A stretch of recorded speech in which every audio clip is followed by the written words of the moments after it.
ఎలాగొచ్చాడంటే భూమి ఆకాశము సమస్తమును కలగజేసిన తర్వాత మనిషి కొరకు 6వ రోజు మనిషిని తయారు చేశాడు. ఎలా తయారు చేశాడంటే పిల్లలు బొమ్మలాట ఆడుకుంటారు కదా, మనిషి మాదిరి బొమ్మలు చేస్తుంటారు. అలాగనే దేవుని రూపంలో మొదటి మనిషిని తయారు చేసి నాసికాంధ్రంలో జీవాత్మ నూదగా నరుడు జీవాత్మ ఆయను. కాబట్టి మనిషి ఎక్కడి నుంచి వచ్చాడని మనం ఒకసారి ఆలోచించినట్టయితే మనిషి నేల మట్టిలో నుండే వచ్చాడు. కాబట్టి నేల మట్టిలో నుండి వచ్చాడు. కానీ ఆత్మ అనేది ఉన్నది. అది ఎక్కడి నుంచి వచ్చింది? దేవులో నుండి. దేవుడు ఆత్మను ఊదగా నరుడు జీవాత్మ ఆయను. మన్నైనది తిరిగి మళ్ళా మట్టిలోనికే పంపిస్తున్నాం. కానీ ఆత్మకు మాత్రం సావు లేదు. ఈయన బతికున్నప్పుడు నతానేలు ప్రభుని నమ్ముకున్నాడు కనుక ఆయన ఆత్మ తిరిగి యాటికి పోయిందంటే దేవుని దగ్గరికి వెళ్ళింది. చాలామంది అంటారు చచ్చిపోయ. ఏం చచ్చిపోయింది? ఏం పోయింది? శరీరం మాత్రమే చనిపోయింది. కానీ ఆయనలో ఉన్న ఆత్మను ఎవరు చంపలేరు. ఆత్మ తిరిగి ప్రభు నమ్ముకున్నాడు కాబట్టి, బతికున్నప్పుడే యేసుక్రీస్తు దేవుడని అంగీకరించాడు కాబట్టి, బతికున్నప్పుడే యేసుక్రీస్తు నా కొరకే ఆయన కలవరిశిలలో సమాజయబడి తిరిగి లేచాడని పెద్ద ఆయన నమ్మి బాప్తిసం తీసుకొని ప్రభు బలలో చేతులేశాడు కాబట్టి ఆయన ఆత్మ తిరిగి మన దేవుని దగ్గరికి వెళ్ళింది. ఆ ఆత్మట ఇప్పుడు మట్టి శరీరం కాదు, మహిమ శరీరం ధరించుకుంటుంది. మహిమ శరీరం ధరించుకొని దేవునితో యుగయుగములు తరతరములు 1000 సంవత్సరాలు దేవునితోనే ఈ పెద్ద ఆయన ఉంటూ ఉన్నాడు.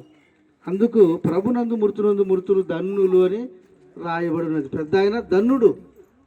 ఎందుకు ధన్యుడు అంటే ఈ లోకంలో డబ్బు సంపాదించుకునే ధన్యులు అంటారు. మంచి ఉద్యోగం సంపాదించుకుంటే నీవేమయ్యా ధన్యుడు అంటారు. మంచి బిల్డింగ్ కట్టించుకుంటే నువ్వేమయ్యా మంచి బిల్డింగ్ కట్టించుకున్నావు ధన్యుడు అయ్యా అంటారు. కానీ ఇక్కడ ఈ మాట రాయబడినది ప్రకటన 14:13 చూసినట్టయితే ప్రభునందు మృతులు ధన్యులు.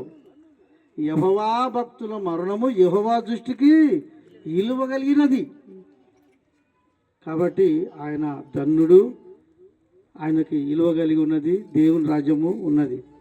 కాబట్టి ఆయన వల్లే మనం కూడా నిరీక్షణ కలిగి ఉన్నట్టయితే మనం కూడా ఒక రోజున ఆయన వల్లే దేవుని రాజ్యాన్ని సంపాదించుకుంటాం, మనం కూడా ధన్యులము అవుతాం. కానీ ఎన్నికిటి వల్లే మరలా భూమికి ఈ శరీరము చేరుతుంది. ఆత్మ దాన్ని దయచేసిన దేవుని వద్దకు మరలా పోవును. ఆత్మ ఎక్కడి నుంచి వచ్చిందో మళ్ళా ఆత్మ తిరిగి మరలా పోవును. మళ్ళీ ఆడిపోతుంది ఆత్మ అంటే తిరిగి మళ్ళీ దేవుని దగ్గరికే ఆత్మ పోతుంది. కాబట్టి ఆత్మను సంపాదించుకున్నవాడు ధన్యుడు. శరీరం ఏదో రోజు మట్టిలో కలిసిపోవాల్సిందే కానీ ఆత్మను మనం కాపాడుకోవాలి. కాబట్టి ఆత్మను ఆయన రక్షించుకున్నాడు. అలాగే ఆయన మరణం పొందేంత వరకు ప్రభు మార్గంలోనే ఉన్నాడు. కాబట్టి అట్టి ధన్యత ఆయన పొందినందుకు మళ్ళీ సంతోషిస్తున్నాము. అలాంటి ధన్యత కుటుంబస్తులు కానీ మనమందరం కానీ పొందాలని ఆశిస్తున్నాం. యేసుక్రీస్తు నీ కొరకు నా కొరకు మనందరి కొరకు కలవరి శిలువలో సమాజయబడిన తిరిగి లేచిన ప్రకారం ఈయన కూడా ఒకరోజు తిరిగి లేస్తాడనే నిరీక్షణ కలిగి మనం ఉందాం. ఈ మాటలు దేవుడు దీవించి ఆస్వాదించును గాక. ఆమేన్. రాజుగారు చిన్న ప్రార్థన చేస్తారు. ఆ తర్వాత మనము భూస్థాపన కార్యక్రమానికి వెళ్ళిపోదాం. 5 నిమిషాలు ఉంటాడట, పోతాడట బండి.